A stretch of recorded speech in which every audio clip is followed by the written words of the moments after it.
Hey, welcome to this video. Today we present 4 scary stories that will leave you shocked. Story 1, Who's in my bed?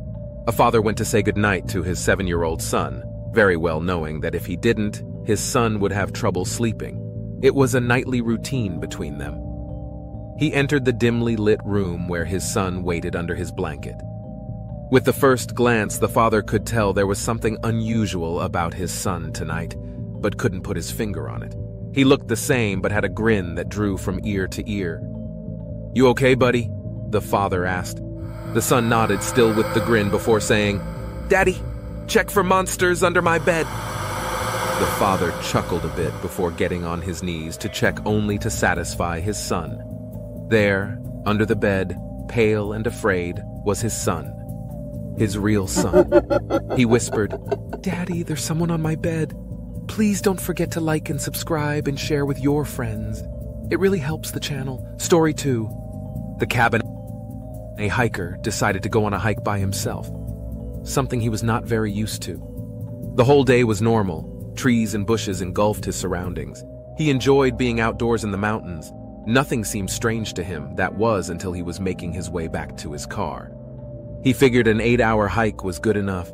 The sky was already getting dark and he needed to get back, fast. What was odd was how much he didn't recognize the trail back. He began to panic. Night had already taken over and all he had was a flashlight and no clue on how to get back. He knew it was already too late and too dangerous to keep going through the perilous forest. He began to worry that he would have no shelter for the night when, almost luckily enough, he stumbled across a broken-down cabin.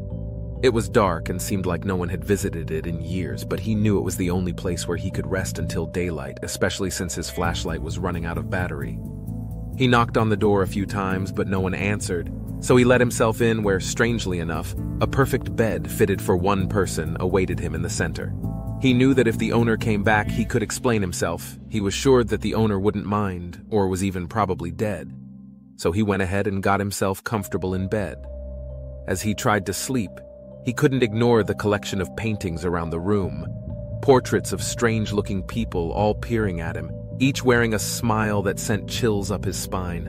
Not too long after, his exhaustion from the hike got the best of him, and he was able to ignore the faces. The next morning, he got up early and was shocked to see that there were no paintings around the room, but windows.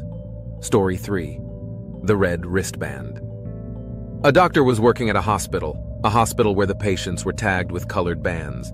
Green, alive; red, deceased. One night, the doctor was instructed to get a few supplies from the basement of the hospital, and so he headed to the lift. The lift doors opened and there was a patient inside, minding her own business. Patients were allowed to roam around the hospital to stretch, especially those who have stayed long. The rule was to be back in their rooms before 10. The doctor smiled at the patient before pressing the number for the basement. He found it unusual that the woman didn't have a button already pressed.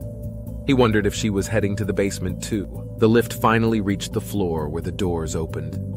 In the distance, a man was limping towards the elevator, and in a panic, the doctor slammed the elevator button to close. It finally did, and the lift began to ascend back up, the doctor's heart pounding. "Why did you do that? He was trying to use the lift!" the woman stated, annoyed. "Did you see his wrist?" the doctor asked. "It was red. He died last night. I would know because I did his surgery." The woman lifted her wrist. He saw red. She smiled.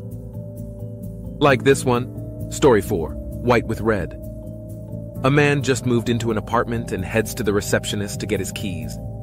The receptionist gave him the key with a smile, but warns him not to disturb the door with no number on his floor. He wondered why, but didn't bother to ask. He was too busy with his new apartment to care. After he finished unpacking, he began to get curious. He questioned why the receptionist would warn him of such things, and so he stepped out of his apartment to check the door with no number. He tried the doorknob first, but it was locked, so instead he got onto his knees and peeked through the keyhole. The apartment he was looking into was empty.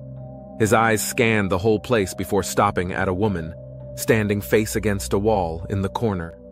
He noticed her pale skin and long black hair before stepping back, suddenly feeling perverted in a way for invading someone else's privacy. He brushed it off, assuming she was someone that did not want to be disturbed. The next day, he got more curious about the woman and eventually went back, straight away getting onto his knees. He peeked through the keyhole and saw all red. He assumed that the pale woman must have caught him peeking the last time and covered the hole with something red. He left the door alone and instead went down to the receptionist to ask her questions. The receptionist sighed and asked, "You looked through the keyhole, didn't you?" He admitted to it, and so she felt obliged to tell him the story. She told him that a couple used to live in that apartment a long time ago, but the husband went crazy and killed his wife. However, this couple wasn't normal.